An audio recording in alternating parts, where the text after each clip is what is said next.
Assalamualaikum warahmatullahi wabarakatuh. Kami dari kelompok 8 pada mata kuliah Ilmu Pendidikan Islam. Sebelumnya kami minta maaf baru bisa mengupload video soalnya kemarin ada kendala sedikit ya. Tolong dijadikan maklum aja. Di sini kami mengulas sedikit aja dari pertemuan kemarin yang sudah kita bahas kemarin, tentunya ini sebagai syarat aja dalam pengumpulan tugas seperti itu, atau yang mungkin yang kurang paham atau ingin mengulas kembali materi yang kemarin bisa menyimak video kami. Nah, ini yang pertama saya akan menjelaskan tentang pengertian kurikulum pendidikan Islam terlebih dahulu. Nah, jadi kurikulum itu adalah sebuah serangkaian kegiatan gitu.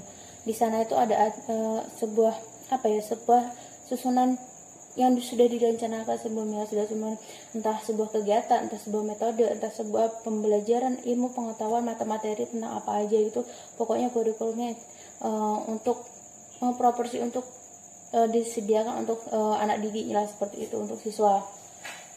Terus maksud dari kurikulum pendidikan Islam di sini itu sebenarnya sama gitu sama kurikulum yang umum, cuman yang membedakan itu kurikulum pendidikan Islam di sini mungkin yang membedakan bahan sama bahan sama sumbernya gitu. Kalau mungkin yang umum ya mungkin kayak kalau yang umum itu cenderung ke buku-buku pengetahuan umum seperti kalau yang di kurikulum pendidikan Islam di sini yang bersumber atau yang bahannya itu bisa dari entah Al-Quran, entah kitab, entah hadis, dan seperti itu. Terus di sini saya menjelaskan yang dua itu adalah karakteristik dari kurikulum pendidikan Islam. Di sini ada yang pertama itu kurikulum harus sejalan dengan kaidah ajaran Islam. Ya jelas tentunya ya, soalnya kan temanya sendiri kan kurikulum pendidikan Islam ya. Jadi memang harus jalan dengan dari Islam gitu, dari ajaran Islam, nggak boleh menyeleweng gitu. Terus yang kedua itu harus sesuai dengan nilai-nilai yang terkandung dalam tujuan pendidikan. Nah, ya meskipun di sini kurikulumnya pendidikan Islam bukan pendidikan umum ya memang harus sejalan dengan kaidahnya tentang kependidikan gitu. Cuman kan kalau biasanya kan yang lebih umum, kalau yang ini kan lebih ke agamis mungkin seperti itu. Jadi benar-benar tidak boleh menyeleweng dari sebuah pendidikan gitu. Terus yang ketiga, antara kurikulum, metode dan tujuan pendidikan Islam haruslah sering saling berkaitan. Ya memang jelas begitu. Entah metode apa yang dibuat, terus entah materi apa yang dibuat itu harus menyinggung gitu, harus menyinggung tentang ajaran agama Islam itu sendiri, tidak boleh menyeleweng atau bertolak belakang atau bahkan seperti itu. Terus yang kedua ada prinsip kurikulum pendidikan Islam, bisa dibaca ya di makalah itu ada. Ini saya menjelaskan sedikit, ada 3 poin, saya ambil 3 poin saja. Ini yang pertama ada prinsip harus sempurna dengan ajaran Islam. Ya memang namanya kurikulum pendidikan Islam ya memang harus sesuai prinsip dengan dari dari ajaran agama Islam itu sendiri. Terus yang kedua ada prinsip mempunyai tujuan yang universal. Jadi universalis ini maksudnya adalah menyeluruh gitu, tidak boleh mencakup hanya orang itu saja mungkin, atau untuk pesantren saja itu enggak seperti itu ya, orang umum pun juga atau sekolah umum juga gitu. Jadi boleh mempelajari ya gitu, nggak harus anak pondok pesantren aja mungkin seperti itu. Jadi harus pengajarannya itu harus benar-benar universal sekali gitu. Terus yang ketiga ini adalah relatif seimbang antara tujuan dengan isi kurikulum. Jadi seimbang, harus nggak boleh berat sebelah gitu. Ada agama Islam, ada pengetahuannya, ada pokoknya harus seimbang, jangan sampai berat sebelah atau menitik beratkan ke pengertian yang menonjol sebelah, yang bagian entah kurikulumnya, entah pengajarannya, entah metodenya, entah apanya gitu, nggak boleh. Terus di sini ada komponen-komponen kurikulum pendidikan Islam. Nah, di sini saya mengutip itu berdasarkan dari versinya Ibu Subadijah ya. Di sini kalau beliau mempunyai 5 karakteristik dalam kurikulum pendidikan Islam. Jadi saya akan menjelaskan 5-nya. Yang pertama ada komponen tujuan. Mengapa komponen tujuan? Karena itu dapat mempengaruhi sekali atas sebuah keberhasilan maupun kesuksesan dari sebuah proses pembelajaran. Jadi harus ada tujuannya dulu, baru mempunyai tujuan. Apa-apa harus punya tujuan gitu loh. Kalau kita jalan nggak ada tujuan kan ya gimana ya, kayak lontang-lontang gitu. Makanya di sini ada masuk dalam komponen tujuan gitu. Terus nantinya adalah komponen isi kurikulum. Di sini komponen isi dari kurikulum sendiri juga sangat mempengaruhi gitu. Soalnya itu kan juga sebuah ujung tombak gitu. Jadi apa juga bahan materi juga ada di sana, juga metode pembelajaran juga di sana. Jadi dari proses keberhasilan dari sebuah pembelajaran yang ada di dia itu juga berada pada diisi dari kurikulumnya itu sendiri. Terus yang ketiga ini ada komponen media, sarana dan prasarana. Jadi entah metode, entah apa, tetap ada harus media, ada pendukungnya gitu. Entah buku tulis, entah media pembelajaran berupa elektronik atau komputer, bisa seperti itu. Terus papan tulis juga, sarana dan prasarana ada di sekolah mungkin itu seperti itu, makanya dimasukkan dalam komponen ini.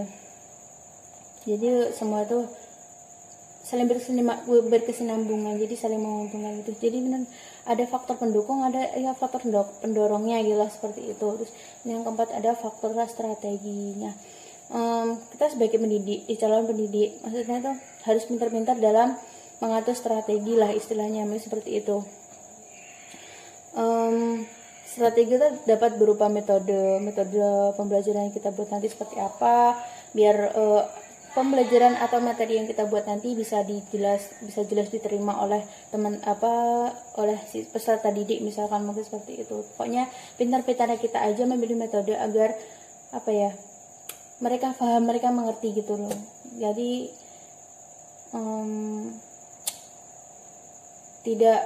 kita harus pintar-pintar menyikapi, memang harus belajar metode ini yang tepat untuk menyikapi anak seperti ini itu, atau biar sukses dalam pembelajaran itu kita harus menggunakan metode apa. Mungkin kita sebagai peserta jadi calon pendidik itu harus benar-benar pintar mencari metode yang tepat gitu untuk dibuat pendidik gitu. Terus ini yang kelima ada komponen proses belajar mengajar. Ini komponen yang paling penting sekali ya, soalnya kalau nggak ada pengajar juga ada pengajar masa tak ada peserta didik, mungkin seperti itu. Jadi harus ada proses belajar mengajar.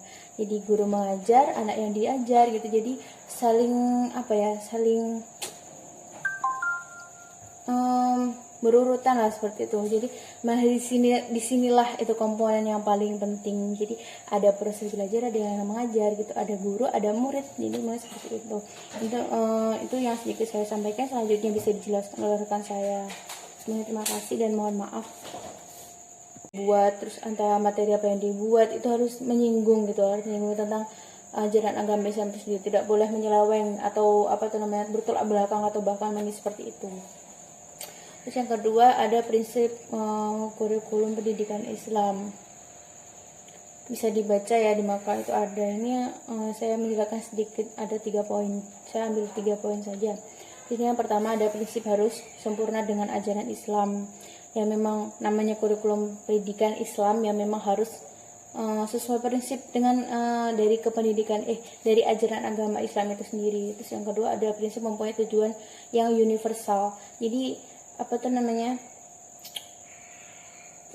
universalis ini maksudnya adalah menyeluruh gitu, tidak boleh mencakup hanya orang itu saja mungkin, atau untuk pesantren saja itu enggak seperti itu ya, orang umum pun juga atau sekolah umum juga gitu. Jadi boleh mempelajari ya gitu, enggak harus anak pondok pesantren aja, mungkin seperti itu. Jadi harus pengajarannya itu harus benar-benar universal sekali gitu. Terus yang ketiga ini adalah relatif seimbang antara tujuan dengan isi kurikulum. Jadi seimbang, harus nggak boleh berat sebelah gitu. Ada agama Islam, ada pengetahuannya, ada pokoknya harus seimbang, jangan sampai berat sebelah atau menitik beratkan ke pengertian yang menonjol sebelah, yang bagian entah kurikulumnya, entah pengajarannya, entah metodenya, entah apanya gitu, nggak boleh. Terus di sini ada komponen-komponen kurikulum pendidikan Islam. Nah, di sini saya mengutip itu berdasarkan dari versinya Ibu Subadijah ya. Di sini kalau beliau mempunyai 5 karakteristik dalam kurikulum pendidikan Islam. Jadi saya akan menjelaskan 5-nya. Yang pertama ada komponen tujuan. Mengapa komponen tujuan? Karena itu dapat mempengaruhi sekali atas sebuah keberhasilan maupun kesuksesan dari sebuah proses pembelajaran. Jadi harus ada tujuannya dulu, baru mempunyai tujuan. Apa itu harus punya tujuan gitu loh. Kalau kita jalan nggak ada tujuan kan ya gimana ya, kayak lontang-lontang gitu. Makanya di sini ada masuk dalam komponen tujuan gitu. Terus nanti adalah komponen isi kurikulum. Di sini komponen isi dari kurikulum sendiri juga sangat mempengaruhi gitu. Soalnya itu kan juga sebuah ujung tombak gitu. Jadi apa juga bahan materi juga ada di sana, juga metode pembelajaran juga di sana. Jadi jadi proses keberhasilan dari sebuah pembelajaran yang ada di dia itu juga berada di isi dari kurikulumnya itu sendiri. Terus yang ketiga ini ada komponen media, sarana dan prasarana. Jadi entah metode entah apa, tetap ada harus media, ada pendukungnya gitu. Entah buku tulis, entah media pembelajaran berupa elektronik atau komputer, bisa seperti itu. Terus papan tulis juga, sarana dan prasarana ada di sekolah mungkin itu seperti itu, makanya dimasukkan dalam komponen ini. Jadi semua itu saling berkesinambungan, jadi saling menguntungkan gitu. Jadi benar ada faktor pendukung, ada ya faktor pendorongnya gitu seperti itu. Terus yang keempat ada faktor strateginya. Kita sebagai pendidik, calon pendidik, maksudnya tuh harus pintar-pintar dalam mengatur strategi lah istilahnya, seperti itu. Strategi itu dapat berupa metode pembelajaran yang kita buat nanti seperti apa, biar pembelajaran atau materi yang kita buat nanti bisa jelas diterima oleh oleh si peserta didik, misalkan mungkin seperti itu. Pokoknya pintar-pintarnya kita aja memilih metode agar mereka paham, mereka mengerti gitu loh. Jadi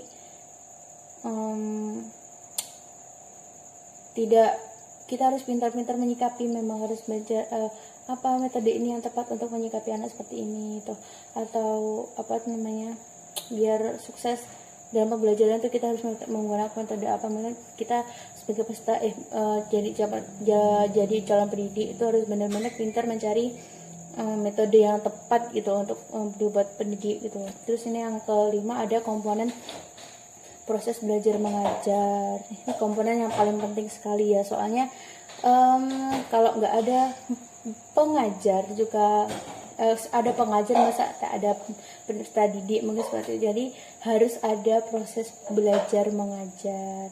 Jadi guru mengajar, anak yang diajar gitu. Jadi saling berurutan lah seperti itu. Jadi disinilah itu komponen yang paling penting. Jadi ada proses belajar, ada yang mengajar gitu, ada guru, ada murid. Jadi seperti itu. Itu yang sedikit saya sampaikan. Selanjutnya bisa dijelaskan oleh rekan saya. Terima kasih dan mohon maaf. Baik, saya Tika Khairunisa akan melanjutkan presentasi dari Saudari Eni Riatul. Di sini saya akan menjelaskan tentang asas religius, filosofis, psikologis, dan sosial kultur. Yang pertama yaitu asas religius. Asas religius ini berpedoman pada dua sumber, yaitu Al-Quran dan Sunnah Nabi Muhammad SAW. Sesudah kedua sumber ini, barulah menggunakan sumber-sumber cabang yang lain yang digunakan untuk menjelaskan hukum atau aturan umum dari kedua sumber utama pendidikan Islam. Di antara sumber-sumber yang cabang yang lain yang digunakan yaitu ijma, qiyas, kepentingan umum, dan yang dianggap baik atau istisan. Dari keseluruhan inilah pendidikan Islam mengambil falsafah, tujuan-tujuan, dasar-dasar kurikulum, dan metodenya. Berdasarkan hal tersebut, kurikulum juga harus menanamkan dalam jiwa yang berlandaskan ajaran agama dan akhlak yang kuat. Yang kedua yaitu asas filosofis. Dasar filosofis mengandung sistem nilai, baik yang berkaitan dengan nilai dan makna kehidupan, masalah kehidupan, norma-norma yang muncul dari individu, sekelompok masyarakat, maupun suatu bangsa yang dilatar belakangi oleh pengaruh agama, adat istiadat, dan konsep individu tentang pendidikan. Asas filosofis ini membawa rumusan kurikulum pendidikan Islam pada ketiga dimensi, yaitu ontologi, epistemologi, dan aksiologi. Dimensi ontologi mengarahkan kurikulum agar lebih banyak memberikan anak didik kesempatan untuk berhubungan langsung dengan fisik-fisik maupun objek-objek. Dimensi epistemologi yaitu suatu perwujudan kurikulum yang sah harus berdasarkan pada metode konstruksi pengetahuan yang disebut dengan metode ilmiah, yang sifatnya mengajak berpikir menyeluruh, reflektif, kritis. Implikasi dimensi epistemologi dalam rumusan kurikulum isinya yaitu cenderung fleksibel karena pengetahuan yang dihasilkan bersifat tidak mutlak, tentatif, dan dapat berubah-ubah. Sedangkan dimensi aksiologi mengarahkan pembentukan kurikulum yang direncanakan sedemikian rupa agar memberikan kepuasan pada diri anak didik untuk memiliki nilai-nilai yang tidak diinginkan. Yang ketiga yaitu asas psikologis. Berkaitan dengan ciri-ciri perkembangan individu pada peserta didik, tahap kematangannya, bakat-bakat jasmani, intelektual, bahasa, emosi, dan sosial, kebutuhan-kebutuhan, minat, kecakapan yang bermacam-macam, perbedaan individual, faktor yang mempengaruhi pertumbuhan proses pembelajaran pengamatan peserta didik, dan lain-lain yang bersifat psikologis. Yang keempat yaitu asas sosiokultur, yaitu berkaitan dengan ciri-ciri masyarakat Islam yang berlaku proses pendidikan dan kebudayaan masyarakat ini bersifat umum dan atau bersifat khusus. Tugas kurikulum sendiri berdasarkan pada dasar sosial ini adalah agar ia turut serta dalam proses permasyarakatan bagi pelajar-pelajar, penyesuaian mereka dengan masyarakat Islam, tempat mereka tinggal, memperoleh kebiasaan dan sikap yang baik pada masyarakat dan cara berpikir serta bertingkah laku yang diinginkan, cara bergaul yang sehat, sikap kerjasama, dan lain sebagainya. Keempat asas tersebut sebaiknya dijadikan landasan dalam menyusun kurikulum pendidikan Islam.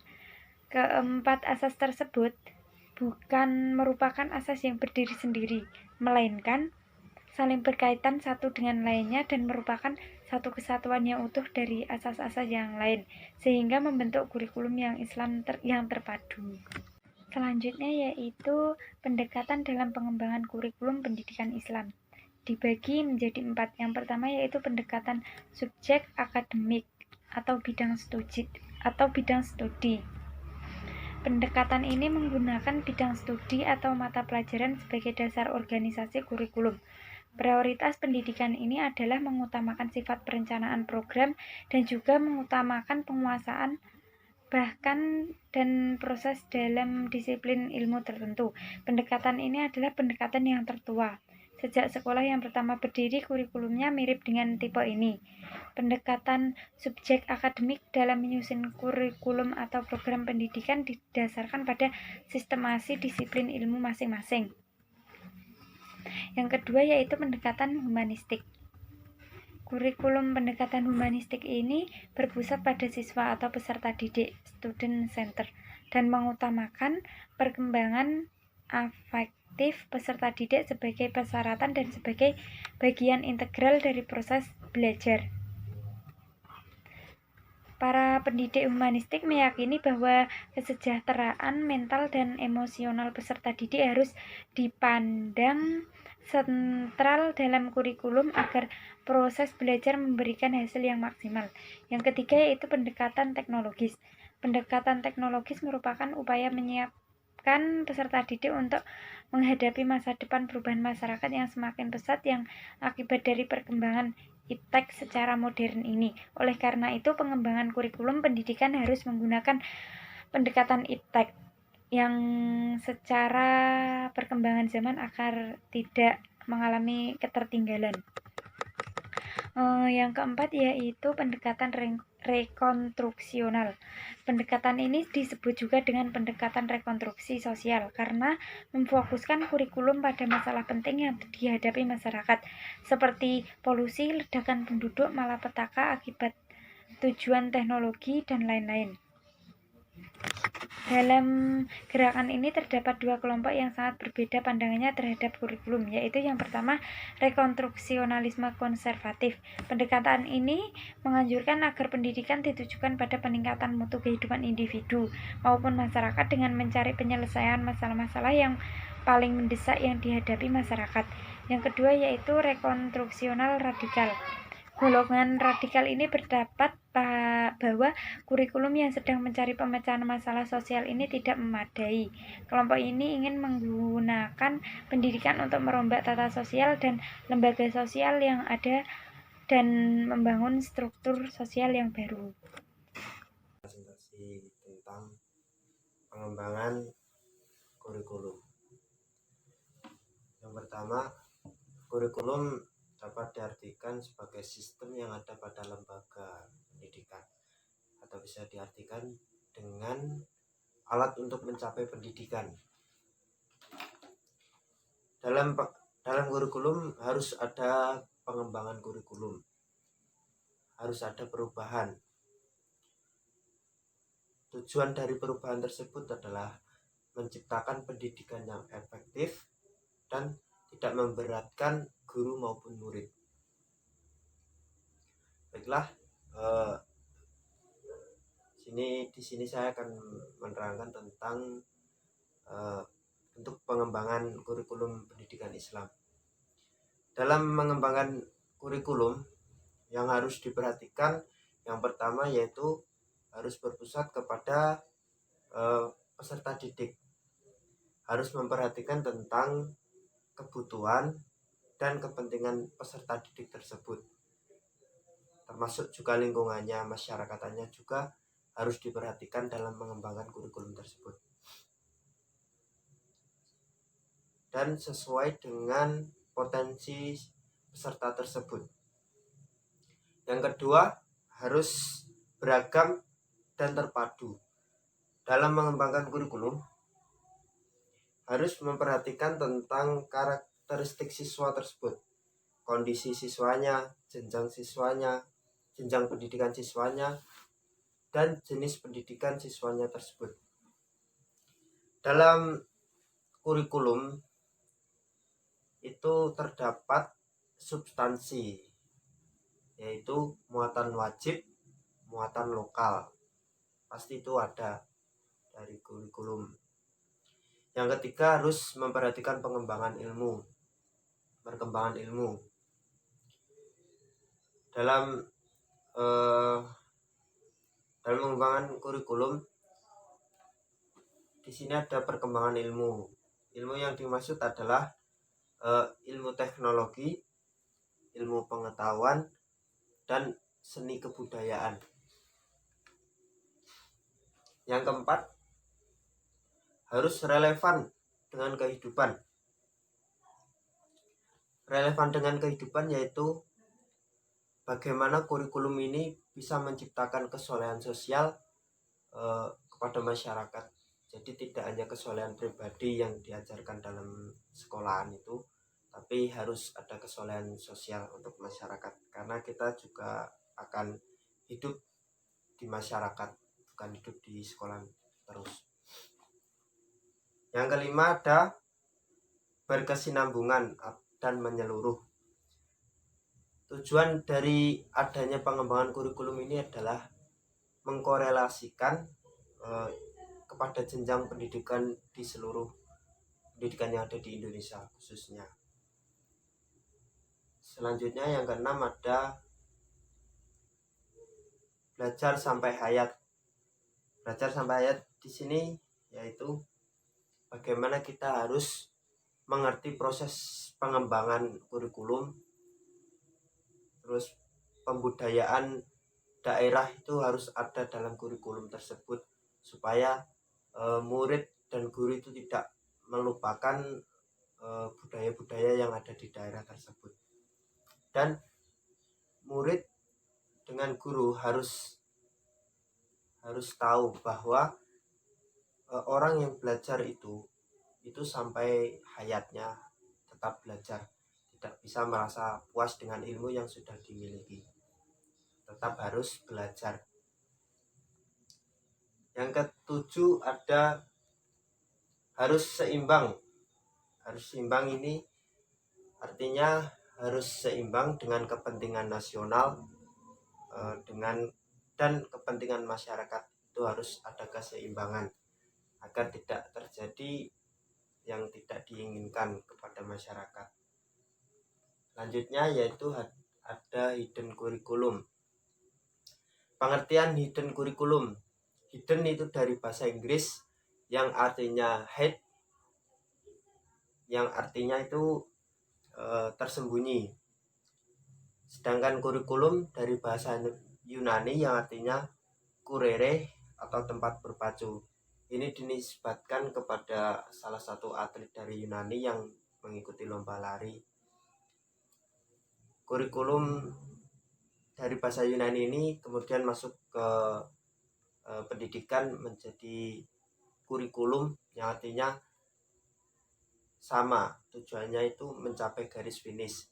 Kalau di pendidikan berarti siswa harus menyelesaikan semua mata kuliah atau mata pelajaran yang ada di sekolahan untuk mendapatkan sertifikat atau ijazah dari sekolah tersebut. Hidden kurikulum dalam pendidikan, dalam sekolahan atau dalam kuliah itu seperti tidak ada, seperti tidak diperhatikan. Yang diperhatikan itu malah core kurikulum atau kurikulum inti. Padahal kalau kita lihat hidden kurikulum tersebut mempunyai nilai-nilai yang positif dalam pendidikan. Kalau dilihat secara teoritis, itu hidden kurikulum membuat siswa menjadi baik di sekolah, perilakunya baik di sekolah karena kebiasaan-kebiasaan guru mencontohkan. Yang kedua ada suasana kelas. Suasana kelas itu tidak menjadi kaku, cair lah. Yang ketiga itu ada kebijakan dan manajemen, bahwasanya hidden kurikulum itu mempengaruhi tentang kebijakan pendidikan dan manajemen dalam sekolah.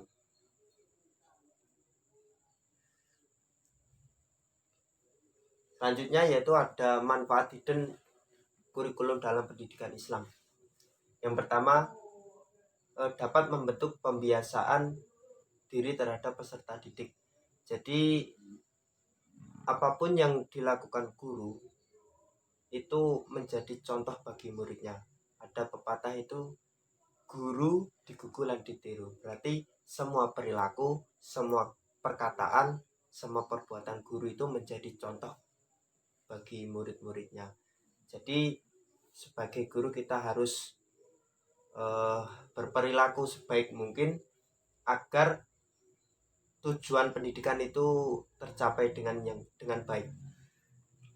Yang B ada peserta didik dapat terbiasa membaca juz amma setiap pagi sebelum pelajaran. Itu sebagai kebiasaan yang sangat baik dalam kita agama Islam.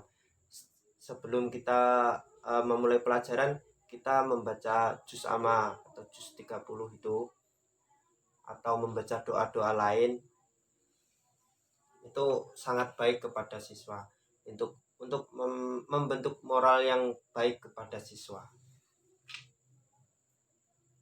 Yang ketiga ada manfaat hidden kurikulum, melakukan rutin piket kelas dan terbiasa bersalaman dengan guru. Melakukan rutin piket yaitu sesuatu yang baik dalam diri kita. Apapun di sekitar kita itu harus kita jaga. Apapun yang ada di depan kita harus kita jaga. Jadi mau di dalam sekolah, mau di luar sekolah, kita harus menjaga kebersihan, kerapian. Itu harus. Terus bersalaman dengan guru. Ini sifat yang sangat terpuji sekali bagi siswa atau mahasiswa. Karena dengan kita bersalaman dengan guru, itu dengan otomatis ilmu dari guru itu menyalur dengan kita. Kalau kita bersalaman dengan sangat khidmat atau kita ikhlas khidmat kepada guru, hormat kepada guru. Yang tiada membiasakan peserta didik untuk budaya bersih lingkungan dan bersih diri. Seperti yang saya jelaskan tadi, bahwasanya kita Islam itu mengajarkan bersih dan rapi. Itu ciri khas orang Islam yang sebenarnya. Jadi kalau kita orang Islam, kita harus menjaga kebersihan sebagaimana Rasulullah mencontohkan itu. Rasulullah hidup itu sangat rapi dan bersih.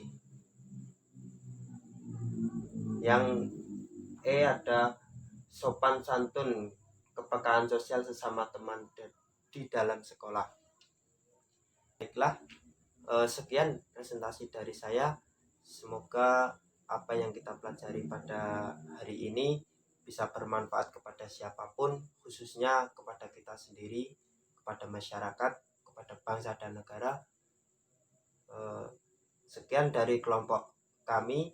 Bila ada salah kata, kami mohon maaf. Ada benarnya dari Allah, ada salahnya dari kita. Wallahul muwaffiq ila aqwamit thoriq. Wassalamualaikum warahmatullahi wabarakatuh.